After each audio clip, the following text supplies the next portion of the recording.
All right, this switch is back. All right, what is good, everyone, and welcome everyone to a brand new episode of the Stay Attached podcast.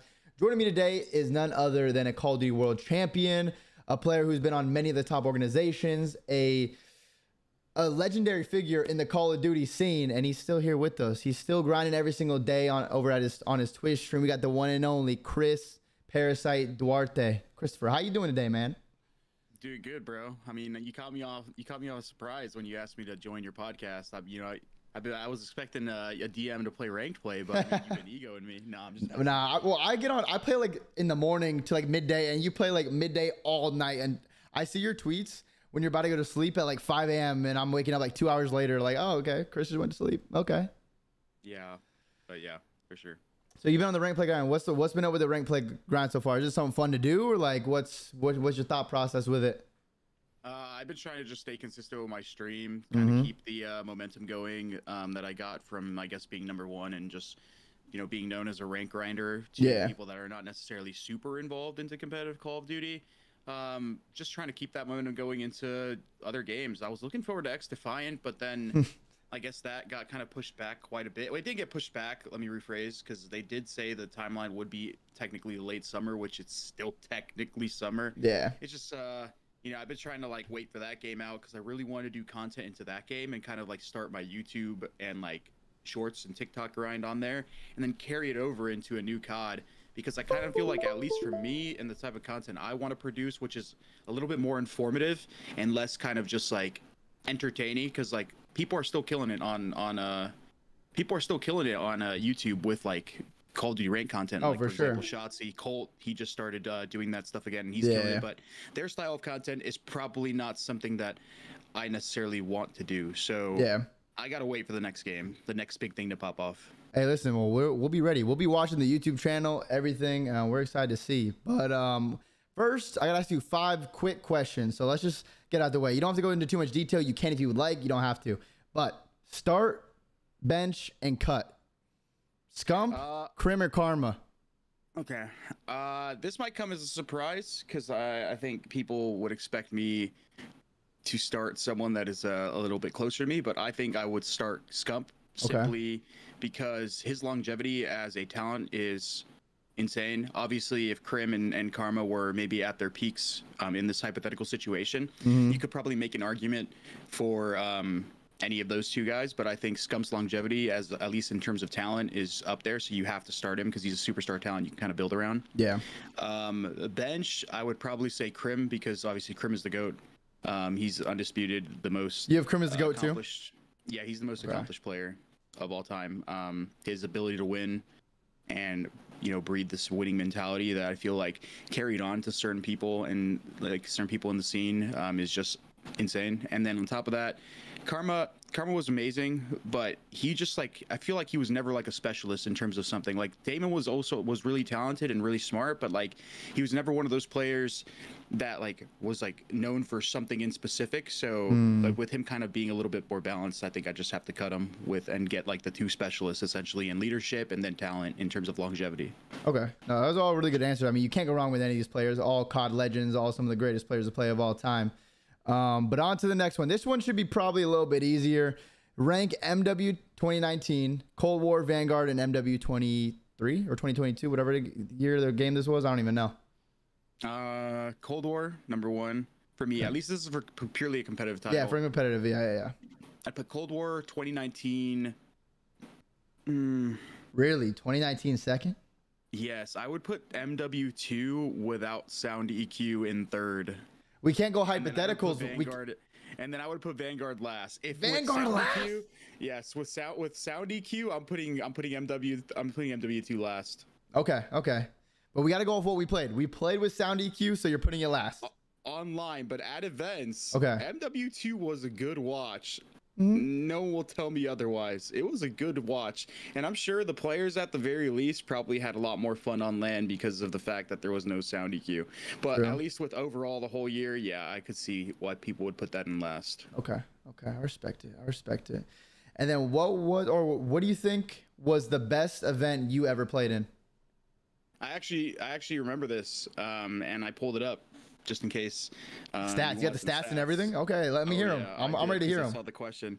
So this is funny. So people know me for how good I was in Black Ops 2 and the accomplishments I had there, but in Advanced Warfare, I feel like I was very underrated. I got top 3 at multiple tournaments, including the World Championship. Not a lot of people know this, but I ran a sub throughout the first half of that game and then an AR towards the end, and I still found success in both. I was actually at a point in my career at the beginning of that game where I couldn't find a team, and then I ended up getting put on this Prophecy roster with people that basically no one thought were like superstar players, and we basically who was the roster? It was at first it was me, Ricky, Mochilla, and Legal, and then Moch left to go join Justice, and we picked up Fears, and we went to the first event and we got third, and then throughout the entire like pro league online, we were like a top 3 team in the rankings. I'm pretty sure, if I remember correctly. We were so good that I was actually so good at sub that I ended up getting picked up by FaZe, which was with like Ake, Slasher, and like Enable, and those guys were all like, you know, really big guys. Yeah, they just had one event in that scene. Yeah, they just had one event, first event of the year. So obviously, like, I was disgusting. The event right before, you know, the pro league split, the next part of the pro league split, and I got picked up by FaZe. I felt like I was potentially on like a path to having probably one of the most insane events I've probably ever had in terms of like statistics, but my team was just kind of letting me down. I don't really blame him because a lot of people don't know this or might not remember this, but Legal was my teammate at the time, and his father had passed away right before the event, and he still came out to the event. So obviously he was kind of going through stuff. Yeah. On top of that, Fears was kind of late to the meta. He was still using a red dot on the bow when it was Iron Sight meta. And he was obviously not playing that well either. So we kind of just struggled as a team. But hold on, let me pull these up for you because I actually I had pretty good respawn stats. But what really was absurd was how good of an S&D player I was in that game. So here, out of how many maps did we play? I think 18. Let me see, total maps. It was like 18 total maps. So like we ended up getting like top 12 or something. It was terrible. I had a 1.2 in hardpoint. I had a 1.12 in CTF. This is all while running a sub, but this is where like our uplink was mid, so we were all like kind of like around the same. But I had 30% of our kills in every game mode, 37% of our kills in search. Keep this in mind. 37%, and I averaged 12 kills a search and destroy. Average? And then on top of that, yes, I averaged 12 kills a search.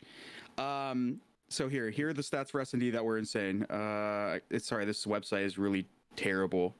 You're good. Give me 2 seconds. Where is it? 12 kills. Here it is. I had a 1.8 in search, averaged 12 kills. I averaged 1.33 plants, 0.5 diffuses. And in terms of bomb plants, I planted 57% of our bombs and 37% of our kills. So not only did I have a basically 2.0 KD in search, I planted literally over half of the bombs in every single one of our S&D rounds. You were literally doing it all. Jesus. Yeah. Basically, it was the most absurd event I've had statistically, and this was against like pretty good teams that we played. Like they all placed pretty well. I think we even played OpTic, like at the actual OpTic team at that tournament. It was absurd, but the team didn't play that well, and I ended up getting picked up by FaZe later on in the season because of how good I was. Hey, there we go. Hey, it worked out. You showcased your talents. This has been a little popular topic right now with the Warzone players because the World Series of Warzone just happened, the whole CDL.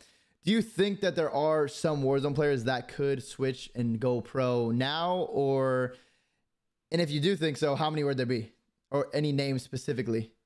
Well, I think to deny that Warzone takes any sort of talent is stupid, because I know some people are like, oh yeah, all they do is shoot bots, but we've seen a couple of these Warzone players play in like these crossover tournaments with competitive players, and some of them have some pretty decent maps at times. Like these guys are not strangers to Call of Duty, at least even in a competitive form, because a lot of them, not all of them, did play Search and Destroy, did play like lower tiers of like variants, stuff like that. Maybe some of them have been good, but you know, people get better over time. You know, people get better at the game.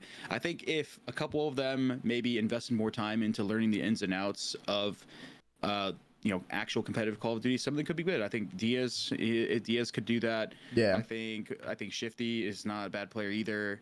Obviously you have also like Rated and Tommy and those guys that obviously already did play competitive, and I think Rated was really good when he played, by the way. Oh, he was good. I just think he was from the UK, and getting out of that like UK circle and teaming with like Americans, and like getting that crossover experience is just very hard. And knowing the type of person Reese is, he, you know what I mean? Yeah, he's definitely can cause some beef and talk some shit, but like, nah, he definitely was a really good player when he was competing. Yeah. Last but not least, for like the quick questions, if you could coach one team in the CDL, you just join the team, you become their coach for the season, what team are you picking? Well, ideally, if I wanted to coach, I would coach any team. This is a funny one. People will probably meme it, but I think I could actually coach OpTic, probably because I think a lot of people, because of how the type of player I was and the type of leader I was as a competitive player, you know, throughout my younger years, I think might have this common misconception about how I would like approach a coaching situation. I am probably one of the longest standing players, even if I don't play in the pro league, in terms of like just being in the competitive scene and playing. And I feel like that is only something that, you know, it gives me an advantage over other people in terms of the mindset I look at Call of Duty, because I've talked to so many players. I've played through so many different games at a relatively high level, whether that was in the pro league or challengers. I mean, like the first 2 years of challengers, you know, playing with the younger guys that a lot of them are now in the pro league. I was considered a top player. And in the first season, Modern Warfare 2019, I won the most. In Cold War, I was considered a top 15 player after I basically came back from that London crap team Yeah. and like started playing really well in challengers. So like the way I like approach the game isn't so linear. It's not like, let's say, somebody like Rambo, who might have this a little bit older mindset with the way he approaches Call of Duty and stuff like that. And I know like people like OpTic were not a fan of, and they were having disagreements with it. I think OpTic, in terms of like how they say like, oh yeah, we don't want to like be coached, we want to be told how to play. Like that's not the type of coach I am either.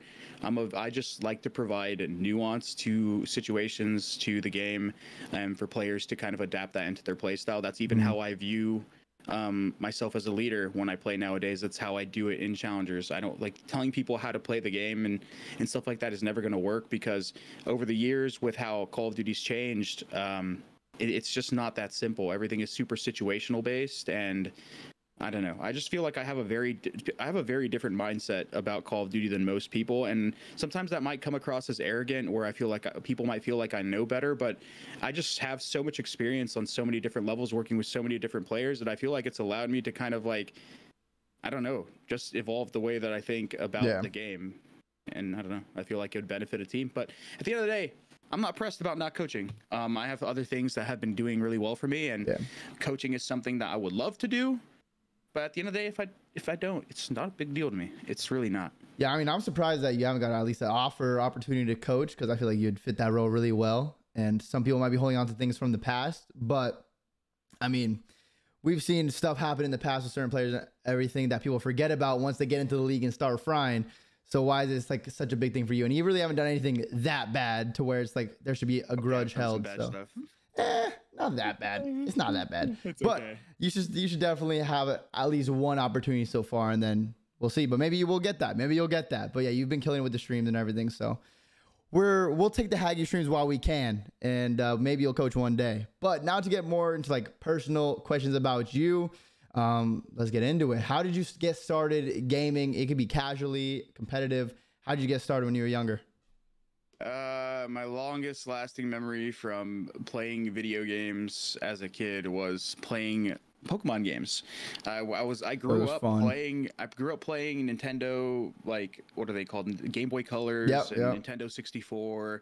My whole family loved to play video games as well, like especially my older brother, and that's kind of where I got it. We grew up a Nintendo household. I pretty much was playing Nintendo video games up until the Xbox 360 release. So I don't have like a competitive gaming background where like some people might have played CS with their dads as kids on mouse and keyboard, or played online games like SOCOM or stuff like that. I got into online gaming really late. I pretty much started online gaming when I was probably 13, and essentially became a what people would call pro back then at around the age of like 15. So my transition over to competitive gaming and being in a competitive scene, a pro scene, was very quick in terms of like just my casual gaming and love for video games. And what game would you say that was you were pro in? Like the first one you went pro in? Call of Duty 4. It Oh, was COD 4. Okay. yeah, MLG, Pro Circuit Ladder, Pro Circuit, whatever. I was pretty much playing in those tournaments. I was playing against teams like Envious, teams like Fear, who were considered pro. I was beating them. I won tournaments back then and competed in all those ladders. So that's essentially the game that I was a pro in at first. And you had another name, right? It was Caramel? It first started with Domino was my name in what is it called, the S&D scene, Yeah. like GBs and stuff. And then I got bored of that and went to this name like Caramel because there was this other friend of mine. I think his name was like Chocolate or something. And I kind of just got inspiration from him. And then I went from that to Parasite. And the way I got that name, funny enough, was I just was tired of my name. And then I was bored and I was not a creative person. So I looked into a dictionary and just turned pages. I was like, oh, let's look at this page. And none of those look good. Yeah. Next page. None of those look good. Oh, Parasite. Does anyone? That sounds pretty cool. Does anyone have that name? No. Bang. That was it. No bullshit. Honestly, I think we all did that at some point when we were younger, when it like Xbox 360, but with Microsoft points and everything, or even on PlayStation. I would search up random, like I would do like a random name generator, random word generator, and just try to figure out cool names. I probably spent so much of my parents' money changing my name every single time until finally I got with one. I'm like, I'm just sticking with it. I'm not spending any more money. So that was one of the toughest things to do. Figure out a name and a brand you wanted to stick with way back when. But thankfully, ended up working. Speaking about how you went pro relatively quick, would you say it's easier nowadays, or was it easier back then to become like a serious top tier professional player? I think it was easier back then simply because the scene was so underdeveloped that all you had to do was be good. There's nothing else you need to do. Nowadays, even at a lower competitive level, let's say even in ranked play, let's say you're a new guy with 0 friends that play Call of Duty and you're trying to get into ranked, you're trying to get into competitive, you spawn in. Even if you're good naturally, hypothetically, let's say you're spawned in, it just is so natural, it clicks. It's hard to network with people. Yeah. Even at the lower levels of ranked. Like, you know how many people solo queue and just like, I can't find ranked teammates, everyone's bad, blah, blah, blah. Now think of it going up that ladder into actual competitive play. It doesn't change. It gets worse because there's less players to network with. You can't just queue up into a match and be like, hey, you're pretty good, want to play? No, motherfucker, you're playing into a challengers environment, getting first rounded by fucking Mohawk. Like, you lost. You have no. It's hard. It's so hard to network. You don't have that, and it sucks because I get that question asked a lot in terms of like, how do I become a pro? How do I get noticed? I don't know. I didn't have to go through that shit. I don't know what it's like out there. It sucks. But it's definitely hard. It's definitely harder nowadays. No questions. Yeah. I think the point where I think you can get picked up to a pro team easier once you're already in the scene and like frying and challengers and stuff. Because if you just have like a good month, one of the bottom teams is struggling and you're like a young 18-year-old, no one's really heard of you except for the couple months you fried, then you get a chance. But before that, getting up to that point is so difficult because you have to like meet new people. You have to break into that circle, and it's tough to do because like no one wants to just be friends with some random kid. The only way you're gonna get picked up and climb the ladder is if you're frying every single step of the way there. So you got to be the one that stands out on your teams to like make it from, or to climb the ladder in challengers, and then eventually even to the pro ladder. So exactly, you kind of already answered the question because I think I saw it on your doc. But in terms of like how you get noticed, any advice that I would give to somebody, you need to stream everything, especially now with how PC COD is. You need to stream everything, and you need to monitor cam everything, and you need to have a good monitor cam, because otherwise people are going to throw dirt on your name even if you are decent, which you do not want. Also, something that I've noticed that some people didn't do, and I helped this Kodo guy like set up his monitor cam. Oh yeah, he has some beef with Doug. He was in my stream earlier. He was having some beef with Doug, I heard the other night. Exactly. What you need to do is you need to stream at 1080p. You need to have a good camera, but you also need to stream at 30 FPS. And the reason being is Twitch already struggles with very fast motion at 60 FPS in terms of bitrate, and having a webcam and monitor camming it is going to make those cameras blurry. So everybody that streams their gameplay that is doing a monitor cam on 60 FPS and you go to their stream and watch their monitor cam, you can't see shit. It's so pixelated. But you turn down the FPS to 30, it's actually a lot clearer. People don't even realize it. So guys, if you guys are out there hacker hunting and people are monitor camming, make them do their stream at 30 FPS. It'll be way easier to see their camera and see if there's stuff on there. But also, just in general, if you're trying to get noticed, man, stream everything you do, monitor cam everything you do, because people are going to come for your neck and they're going to try to discredit you. So make sure you do that. Yeah, I didn't even know you had to do that to stream on 30 FPS to like see everything better, I guess. But I guess I learn something new every day. It takes more bit rate to stream at higher FPS because it has to be clear. So with Twitch barely like keeps it up at like 8K. Like anything lower, you have to stream at 30 FPS if you're doing 1080p. Otherwise, it's so hard to see. It's just pixelated. And then moving on from all of the how to come up, the advice, that is really good advice. So everyone, make sure you're listening to that. If you want to learn how to come up or stream or hacker hunt or how to clear your name from being accused of hacking if you are nasty. Let's get into like when you became or when you were already like a pro. Was your first event win in Black Ops 2? No, it wasn't. My first like LAN event win in terms of like in the pro scene, I think was in Modern Warfare 3. It was one of the UMGs. I think it was UMG Chicago. Yeah. I know there wasn't many LAN events in NA during that game, right? Yeah, there wasn't, but it was me, Liar, Nameless, and I want to say Dito was there with us. We went there, we beat Fear. It was Fizzerp, John, Killa, and Too Quick. And we were all like, we were both like two of the top NA teams at the time. So yeah, beating them felt good. That was my first, I guess, LAN event win. But in Black Ops 1, man, I got close a lot. Black Ops 1 was the first year where there was like a pro circuit on LAN. And I made a name up for myself in that game. I ended up teaming with Collapse, which was myself, Apathy, Big Dong, and Too Quick and Pikachu, and we got second at a tournament. We lost to Fizzerp, Twiz, Assassin, and John. I got fourth at Nationals, and then I got, I think, fourth at fourth? I think fourth at like the first event. I don't remember. Okay. So I had a lot of really good placings early on in my career in LAN, and then MW3 was my first win. Yeah, and then going to like the Black Ops 2 season, how did that team form, which ended up becoming the World Championships with you, Killa, Dame, or Karma, and then Miracles or Mirks?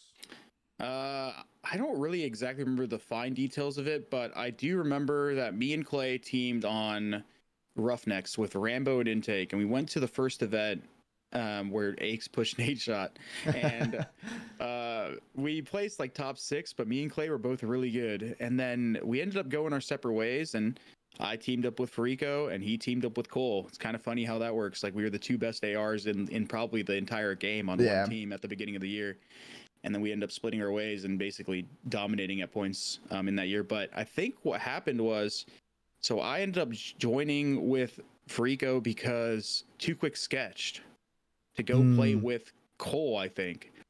And then we ended up playing together. It was like me, Ricky, Karma, and Killa maybe?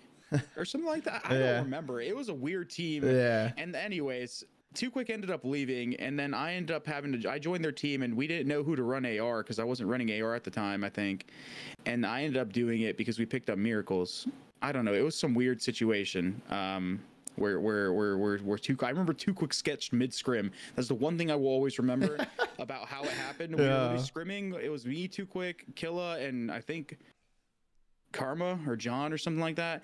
And Too Quick left mid slums. Like he just wasn't talking, and then he was just gone because he got offered by Cole to go play with them. And I don't know. It was just funny. Nah, roster minute used to be crazy back in those days. But when your World Championship team, you guys won a 4-peat, I think. Yeah, we won 4 events in a row. 4 events in a row. Dallas, EGL, Champs, and then like a UMG. Okay. That was it. Okay. And obviously, I still remember to this day watching Champs. I forgot where I was, but I was watching Champs. What was that? Aftermath? Was that the map? Was that map 11 or something? Whatever. No, it was Meltdown. Meltdown. Okay, I don't know why I thought of Aftermath. Aftermath was the one where Scump got the 3-piece or was Cole. Yes. That's the one. Okay, that's I got confused. Yeah, Meltdown. That was crazy. But like, did your like team? How did you guys get so good all this stuff? Like, you guys kind of just took over the game, and like you were by far the best team in the beginning. Was there anything specifically you did, or did you just like put the most time and effort in? I think we just put the most time and effort in. Obviously, I don't want I don't want to take credit away from myself or my teammates at the time, but we were among some of the pros that basically had nothing to do besides play COD. I think we were all fully invested. I pretty much had graduate. I think I was I still in school? I don't even remember. I just remember that after high school, I don't know if it was during that champs year, but after high school, I basically fully committed into trying to like make gaming a career and streaming and stuff like that. So I kind of just took a break and saw where it took me, and so I had a lot of time. I know I did, and even if I had school, I was coming home straight and playing COD. Yeah. So. I know for a fact we all just had a lot of time and pretty much no life the game, and we probably learned hardpoint the quickest, and it showed in our tournaments. And then for those who don't know, like so these people that came into watch the COD scene during like the CDL or something, or even the CWL, how can you break down how roster mania used to be after every single event in like BO1, BO2, and even like Ghost for a while? Like, can you just break it down to how crazy it would be after every single event? Roster Mania was basically a free-for-all. If you were not happy with your teammate, you could just drop them for the most part. There was rarely any teams that were signed under organizations. Yeah. It's pretty much what Challengers is now. Basically, after every single cup, after every single LAN, a bunch of changes happen.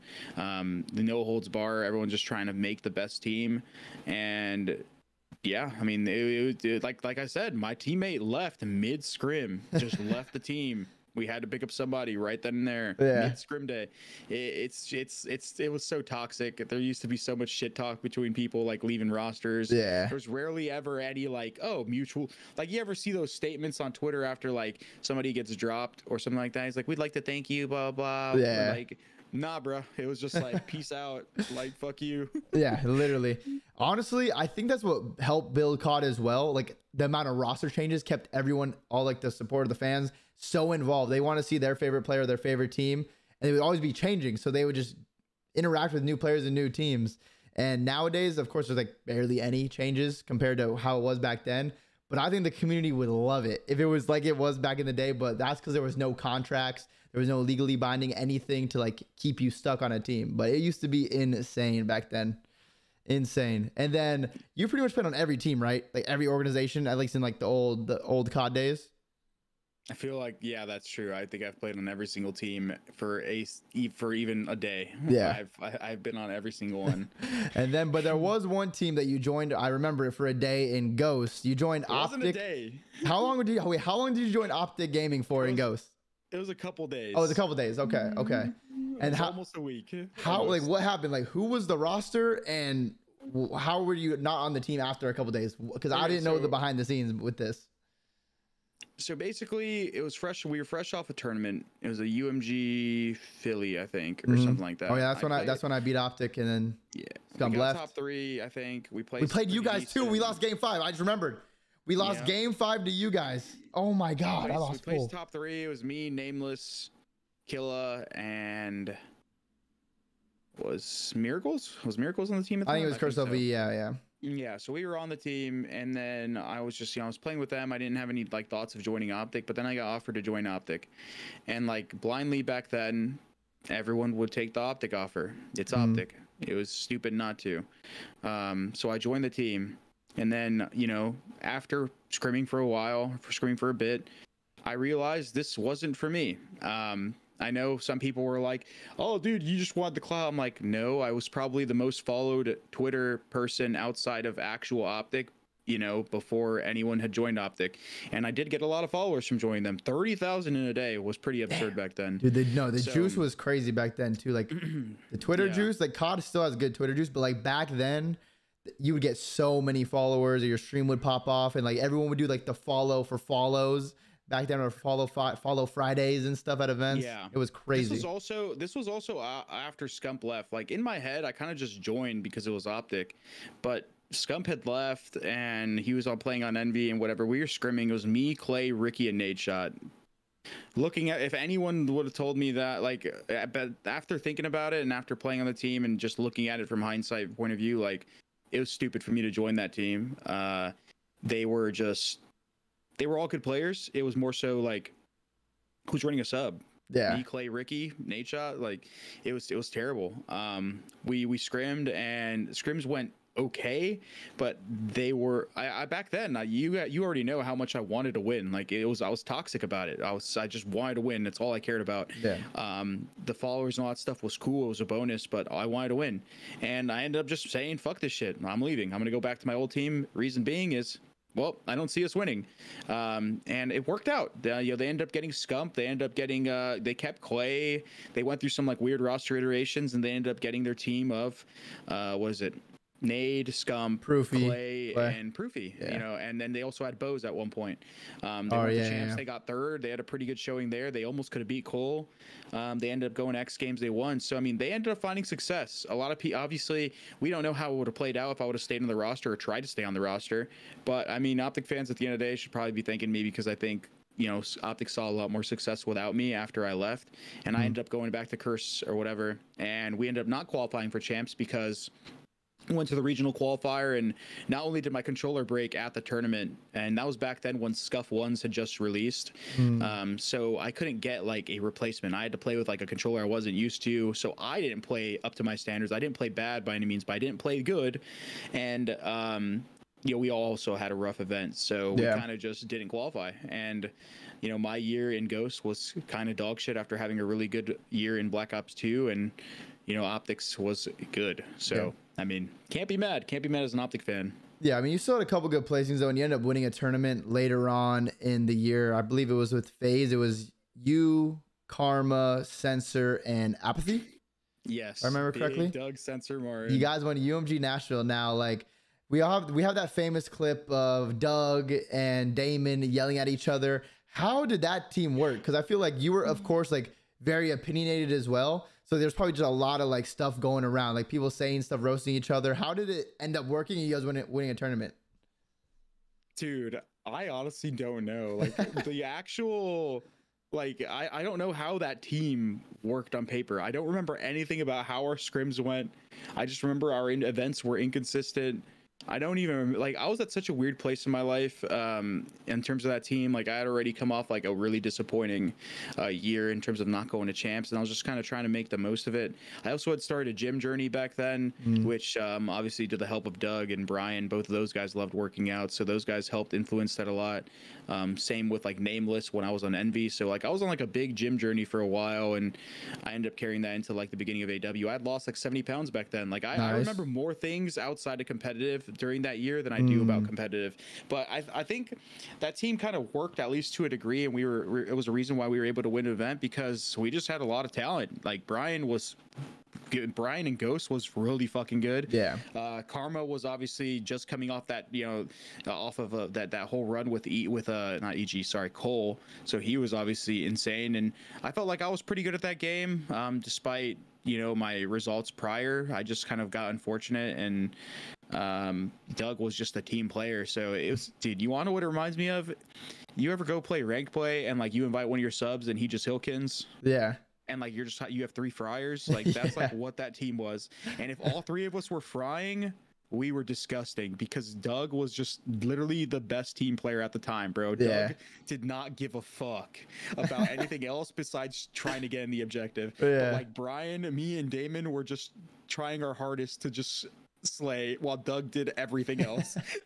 And if it were, and when we were frying, like, bro, Brian, when he gets going, he's gross. He would take over. Like, he might have one of the like highest like takeover potentials in Call of Duty. Like when he would legit win you a map. Like he would just go donk mode and no one could kill him, and then he's just getting 3 and 4 pieces that you don't even make sense. But Apathy was what that crazy. Team was like, and we were also pretty good at search. You guys definitely have really good search players on your team. Yeah, I think Brian was like a really good entry, and then me, Damon, and Doug were kind of like just really good at like kind of like picking people apart. Damon was gross at sniping, so I remember that clip of when they were yelling to Clay. That's why he got dropped, because Damon was sniping him when Clay was on TK and Damon joined Cole at the time. Yeah, the good old days. The good old days. Okay, let's move on a little bit. Fast forward now to the CDL era with like franchising, city-based franchises, and everything. Do you think it has been a positive or a negative so far for the Call of Duty community as a whole? Definitely negative. Just esports, I think, tried to fast track its way to a more sports-like model, and I think it's been killing off a lot of organizations. It's been killing off a lot of esports, and I think esports as a whole needs to take a step back and look at itself and, figure itself out, because like I said, a lot of organizations and big investors and stuff like that, they're just going down under with this whole franchising model. It's not exclusive to Call of Duty. You can look at every other esport. It's the same thing. I think it was just rushed, man. I think if we would have kept doing, I think what MLG was doing, and I respect the minds of MLG a lot for the way they approached like esports, is they were doing it right. Everything was really grassroots, and it felt very organic into how it was coming up and how everyone was interacting with it, whether it was watching or playing, qualifying for tournaments, the way that the open brackets worked. Everything was amazing back then, man. It was the golden era for a reason. It wasn't just the games, at least for us, right? It wasn't just the fact that we had Black Ops 2 or something like that. It was more so like the event structures, the tournaments we had. Everything just felt a lot more natural as to how nowadays it's so forced, man. Like, as a viewer now, since I don't actually compete in the Pro League anymore and I watch a lot of the Pro League, I don't know why. It just doesn't feel right watching some of these like lower tier teams play against each other. It just feels like such a waste of time. And yet that takes up a big time slot out of like an entire day in terms of a league broadcast. When in reality, at old events, if a good team went up against a bad team, it was one and done off stream. Like, who cares? Yeah, you're going to watch the Alpha stream or the Bravo stream instead of watching the like bad team play a good team. All of the matches that were broadcasted on stream at tournaments and events back in the day were always supposed to be good matches, right? Nowadays, it's not like that at all. Everyone plays on the stage, even if you're ass, which makes the viewing experience fucking terrible. So I don't know. Back, it just esports just took a turn for the worse, man. I think everyone got too high on esports. Like, all the people that weren't actually in the scene. A lot of investor money started coming in. The orgs just didn't know what to do with it. So they're like, all right, we're going to do this. The other companies were like, all right, let's try and make franchising because we can make more money. And then we're kind of at a point now where every day on Twitter, you see people talking about salaries should go down. People are getting laid off from their organizations, and it's just crazy. So I kind of think we're in like a reset period of where we really are figuring out what esports needs to do. Each individual esport needs to do to sustain and be able to be here 5-10 years from now and still give people opportunities to have a career in gaming and stuff. So I think that's happening right now. But is there anything specific to Call of Duty with like the challenger system that you would change to try and make it better? Or would you just have it go back to the CWL? Because I do agree, and I feel like they were ahead of their time with how this challengers, how the open bracket went into the Pro League. Like, I went to an event in Black Ops 2. I bought a team pass I got picked up a day before Black Ops 2 Anaheim, and I played and competed and met accuracy and played pretty well and got my name out there. The next year in Ghost, I went pro. So like, it was just so much easier and accessible now to do those things. And I feel like it's harder now. But what would you say? Because you've competed in challengers, the Pro League, and you've watched for years. So how would you try and fix it?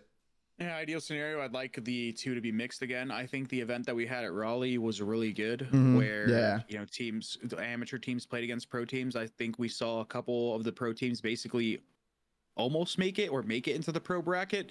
Granted, at the bottom end, they might not have made a quite significant impact in terms of the results.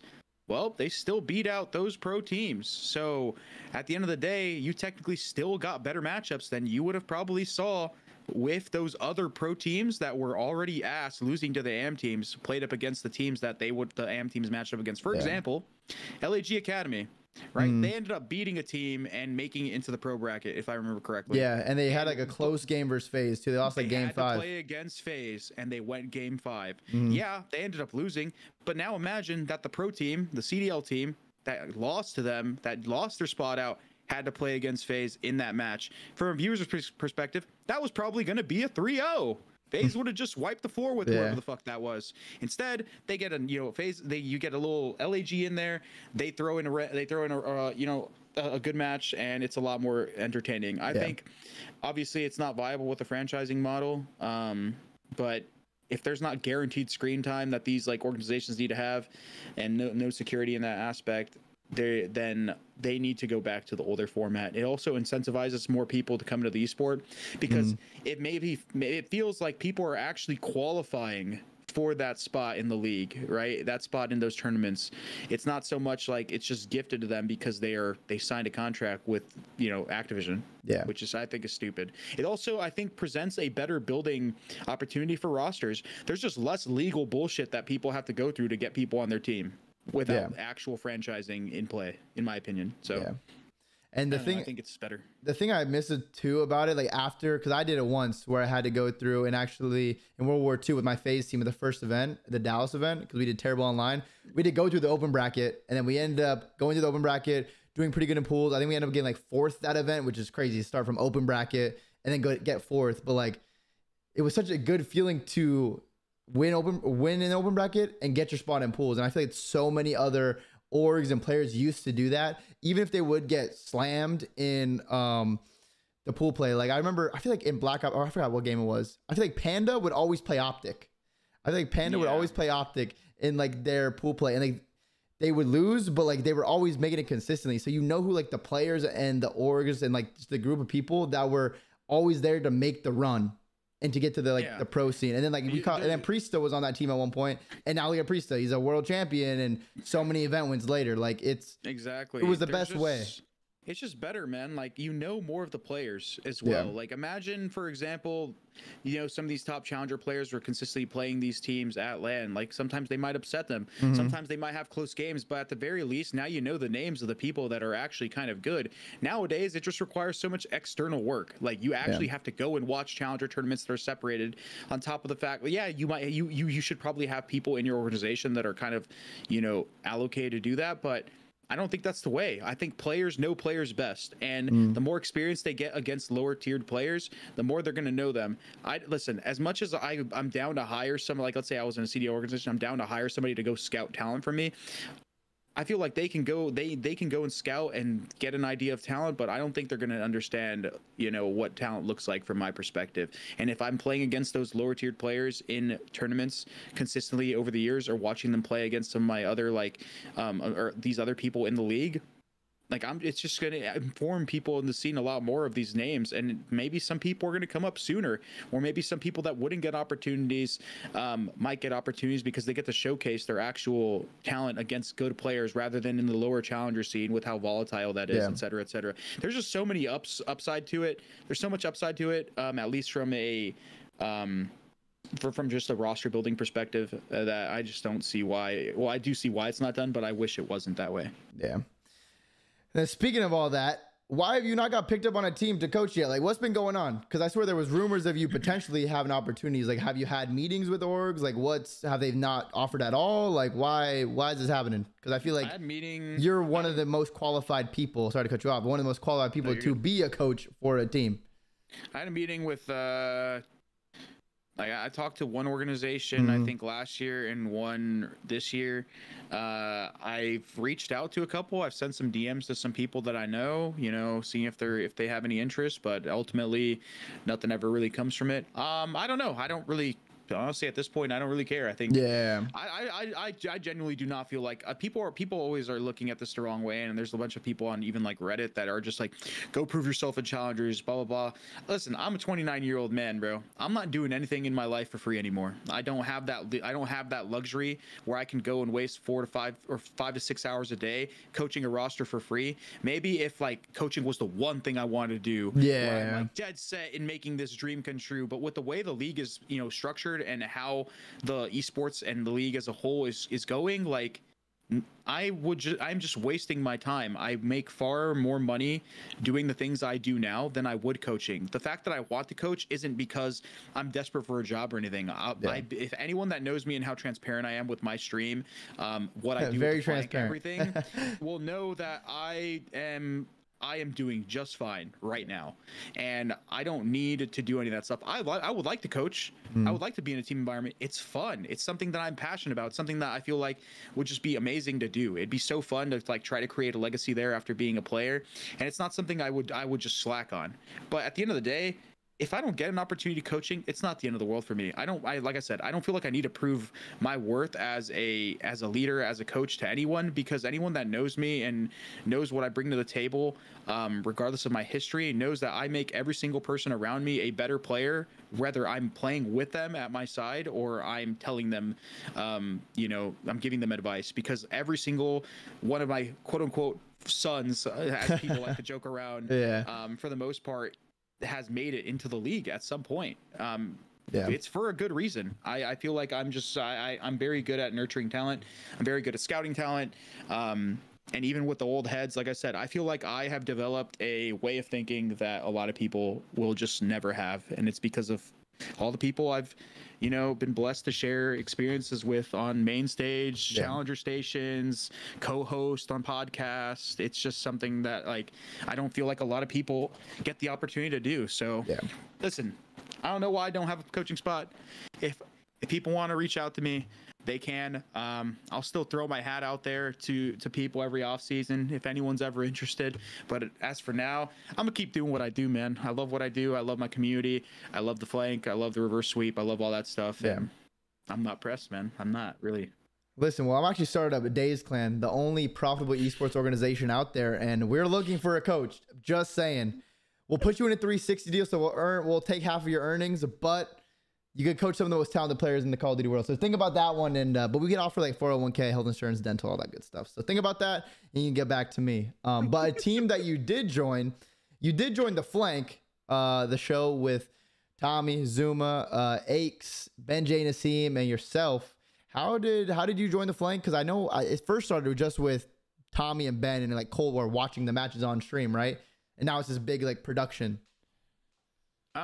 Sometimes I would just like go into Tommy's chat and watch a show, and I would just be giving my opinions in Twitch chat because I don't know, I just like talking about the stuff. Yeah. And then eventually Tom started telling me to come on the show, come on the team speak, blah blah blah, and give my opinions. Eventually, people kind of liked the way that I viewed things and talked about stuff because they didn't really have somebody that was kind of analytical on the show.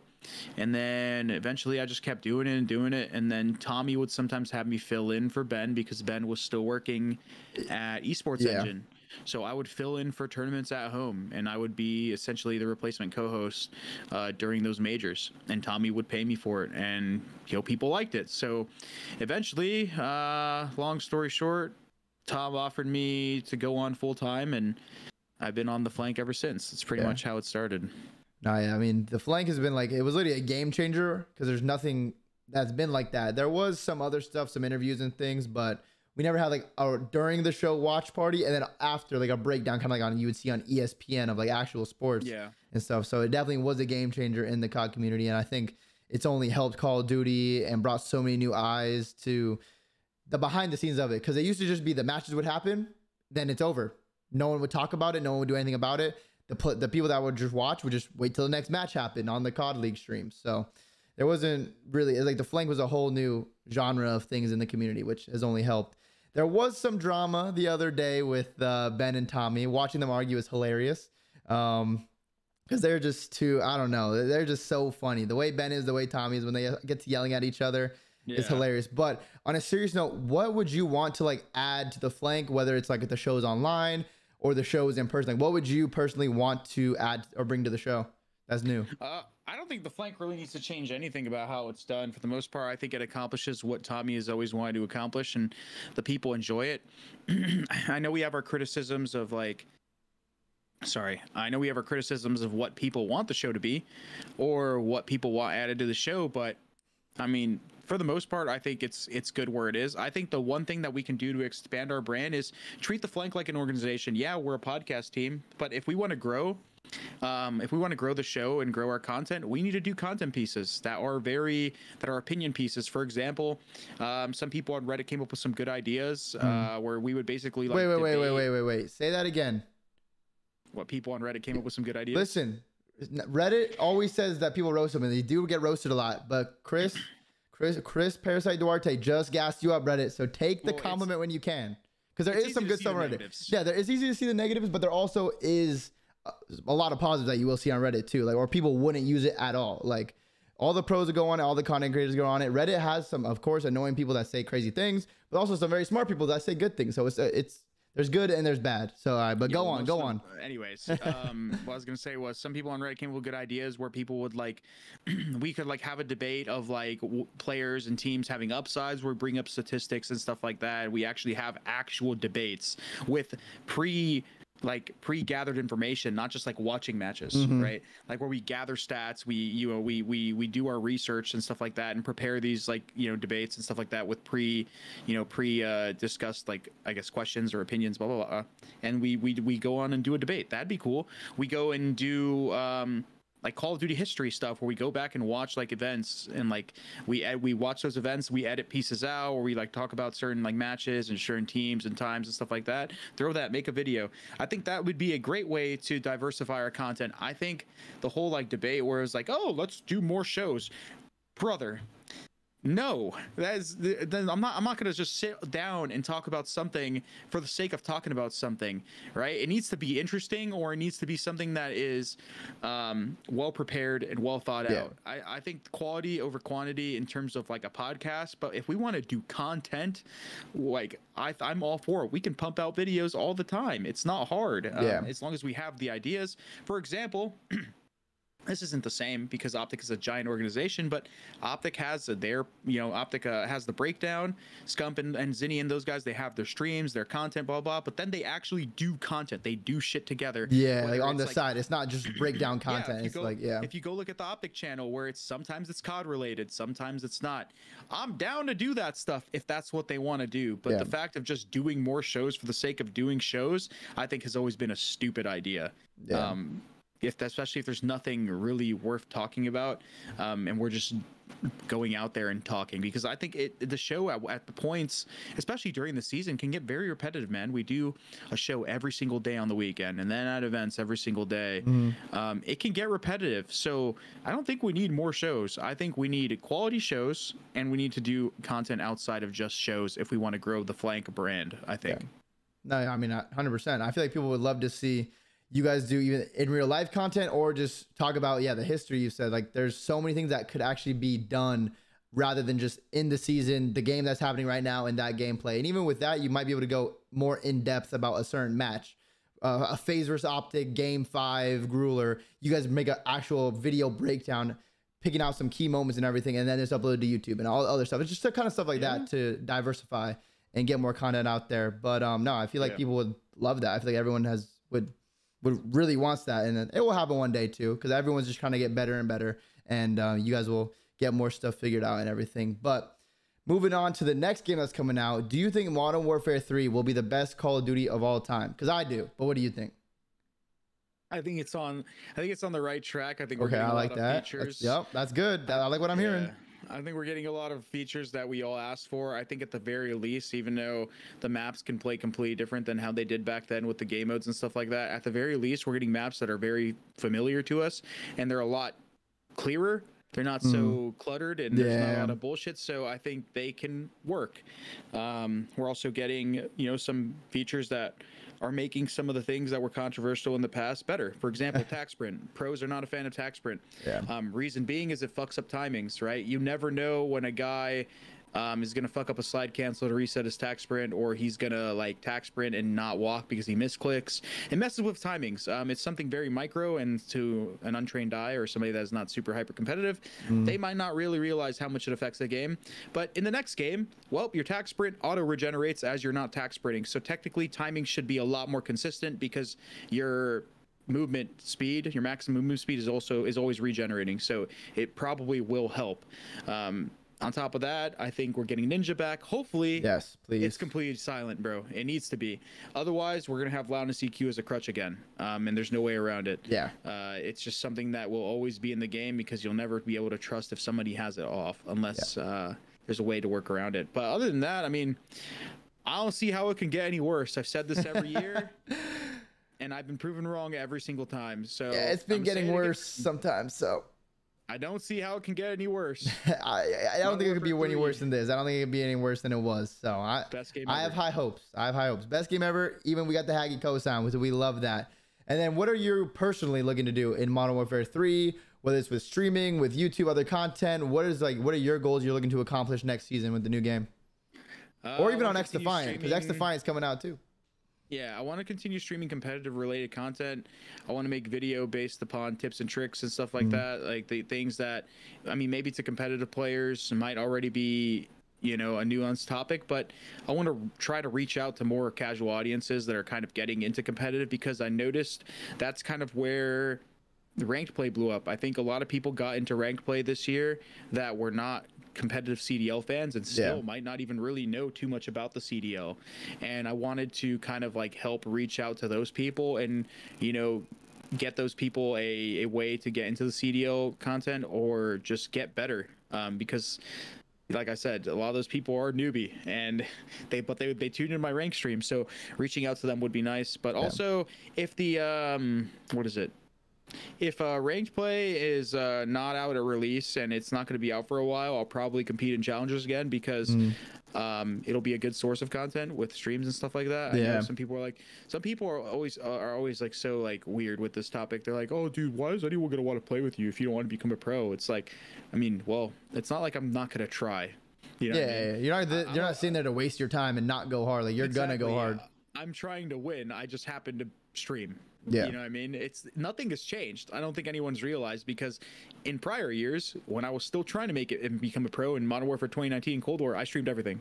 Yeah. So it's not like anything changed. It's more of the same. I think that's a good source of content and it would be fun. Oh yeah.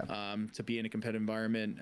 But yeah, just continue to kind of do what I'm doing, but also start like dipping into YouTube, trying to dip into TikTok shorts and stuff like that. Because I want to diversify, you know, where I upload content. Because right now all I really do is stream. Yeah, definitely. You want to like to be able to be gaining new followers, new viewers, and new people that might just become long-term fans of you that find you on TikTok or find you on YouTube, and then they come to your streams every day, and they're showing love there. But one thing about what you said about when you were streaming, and some people might not want to play with you because of that. Obviously, you're gonna go hard. That's just how you are as a person. You're not playing competitive. But yeah, you might not be trying to go pro, but you're in there giving your all every single day. And if someone's on your team and they're like a new player and they start frying, they're going to be on your stream. A lot of people are going to watch your stream. What do you also do? You go on the reverse sweep. You go on the flank. You're going to be gassing this player up. So that's going to bring more attention and more eyes onto them. If let's say they leave your team to join another one, they win a challengers event, you're going to be gassing them up still. So you might be like essentially vouching for them. So it's not that bad if your teammate is streaming.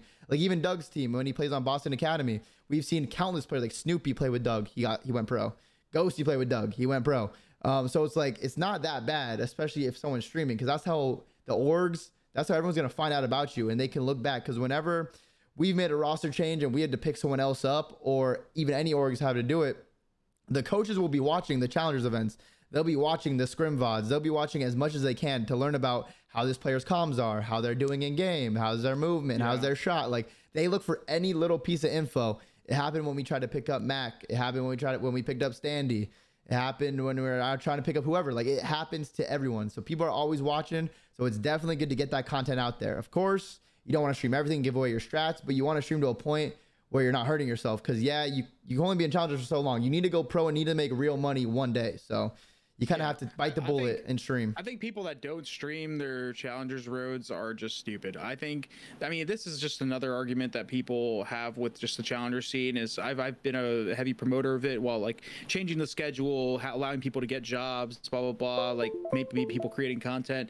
You guys, as challenger players, you guys need to start doing something, because at this point, most of you guys are grinding for a potential chance at a minimum salary, which is like, what, 55K now? Yeah. It's pretty mid, when in reality, like, if you went to school and played COD, you can still achieve that dream, but also have a backup plan, which is probably going to benefit you even more in the future, because you'll probably get a job that is making more than the minimum as a league player in the future. So like there's just, you need to have a backup plan as a challenger, man, whether you're streaming and making content or actually having a real job. So if you're going to criticize me for streaming and making income, then I don't even want a team with you like in challengers. Get me out. Nah, it's definitely crazy, because there have been a lot of challengers players that have to work a job and then scrim in challengers. And then also with like the COD League, there's been old pros that went to the COD League. We've seen people that have been in the COD League come up and become professional Call of Duty players. But like that's a good way to still kind of focus on your real life balance and then also play COD. He's not just putting it all into COD, and if it doesn't work out, you're 25 years old, you barely made any money, and now you have no life experience, and now you have to like restart everything. So it's definitely like just stressful, especially in this economy. The economy is crazy nowadays. It's crazy out here. But is there anything, if you have one decision you could change in your career, what would that be, if any?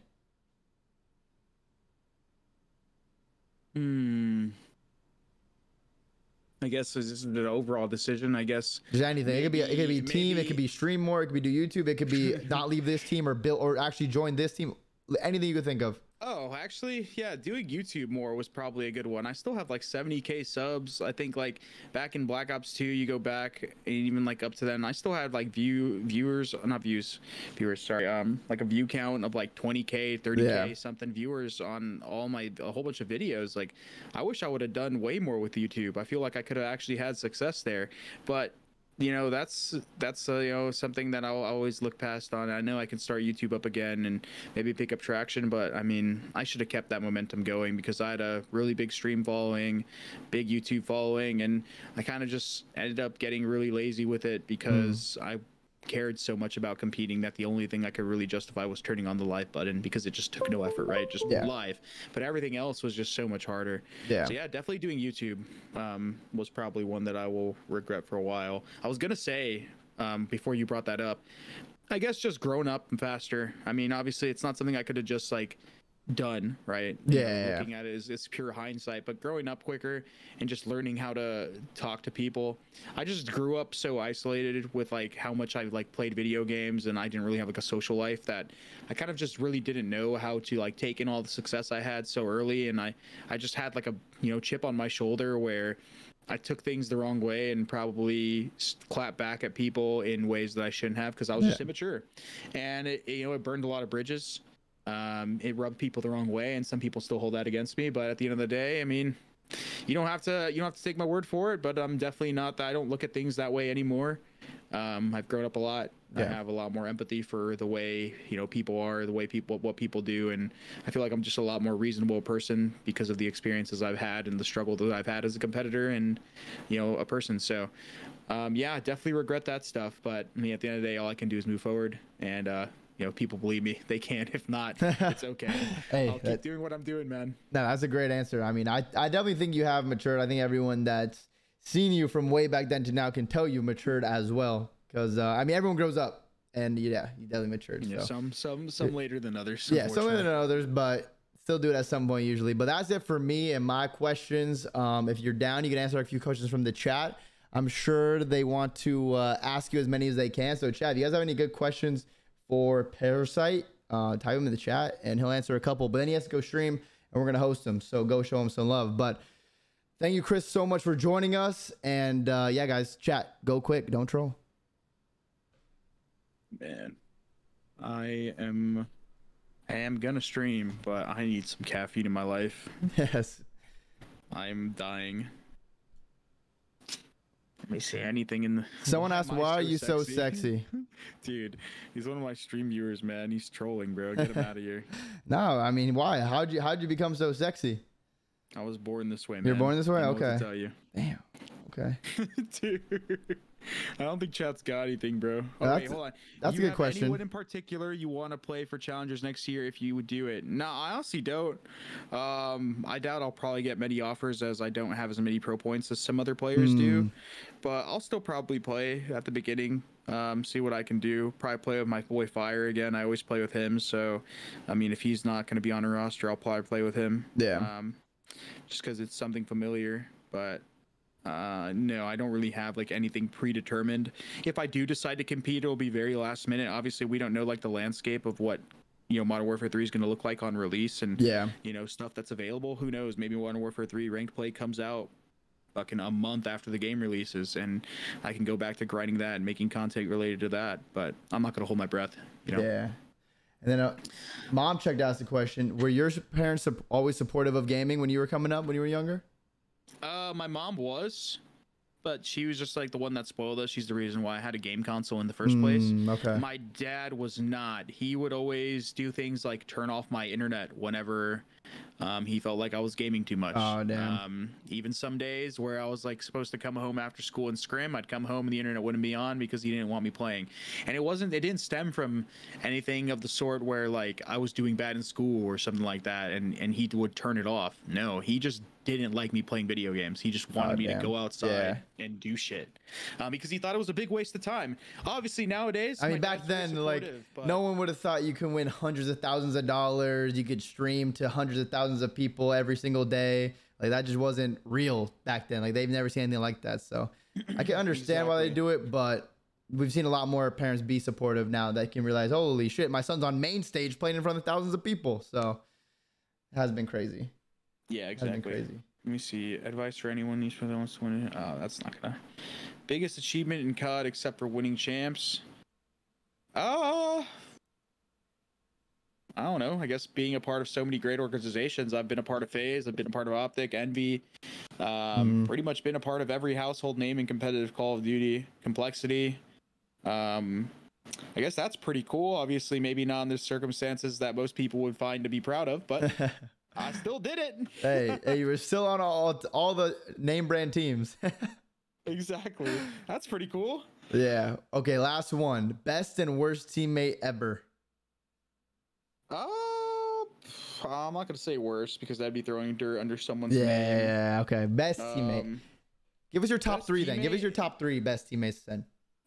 I have a lot of best teammates for different reasons. I feel like Nameless is one of them, just because he was like a brother to me at the time, man. He was one of those people that, like, as much as I was a pain in the ass to be around or team with, he looked at me differently and was always tried to look for the best in me and as a friend and as a teammate. So he's definitely up there.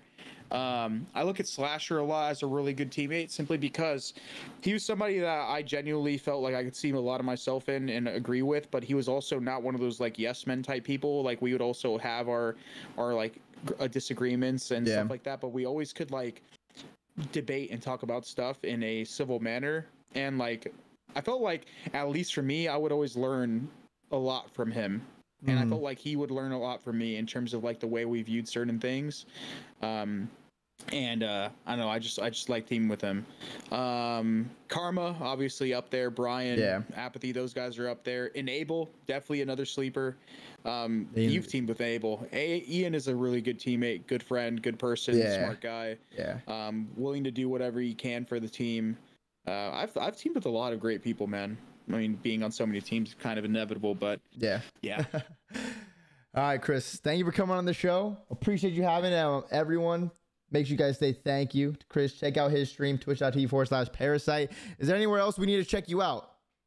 Yeah, I guess go sub to my YouTube. I mean, content will be coming at some point. I don't know when. I'm kind of waiting for that we're waiting for that X-Defiant release. Yeah. But it'll be coming soon.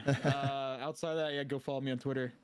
I go and post a lot of shit on there, but I mean, those are the places that you can mainly find me. So, I mean, I'm sure most of you guys in here probably already do, but hey, for those, it's going on YouTube and Spotify, so you never know who's gonna hear it. You never know who's gonna hear it. Yeah, exactly. All the YouTube frogs, check me out on YouTube. Parasite CD, Parasite on Twitch, Parasite on Twitter. Yes. Yeah. Yes. And that's gonna be it for us. Thank you guys all for watching. We will catch you in the next one.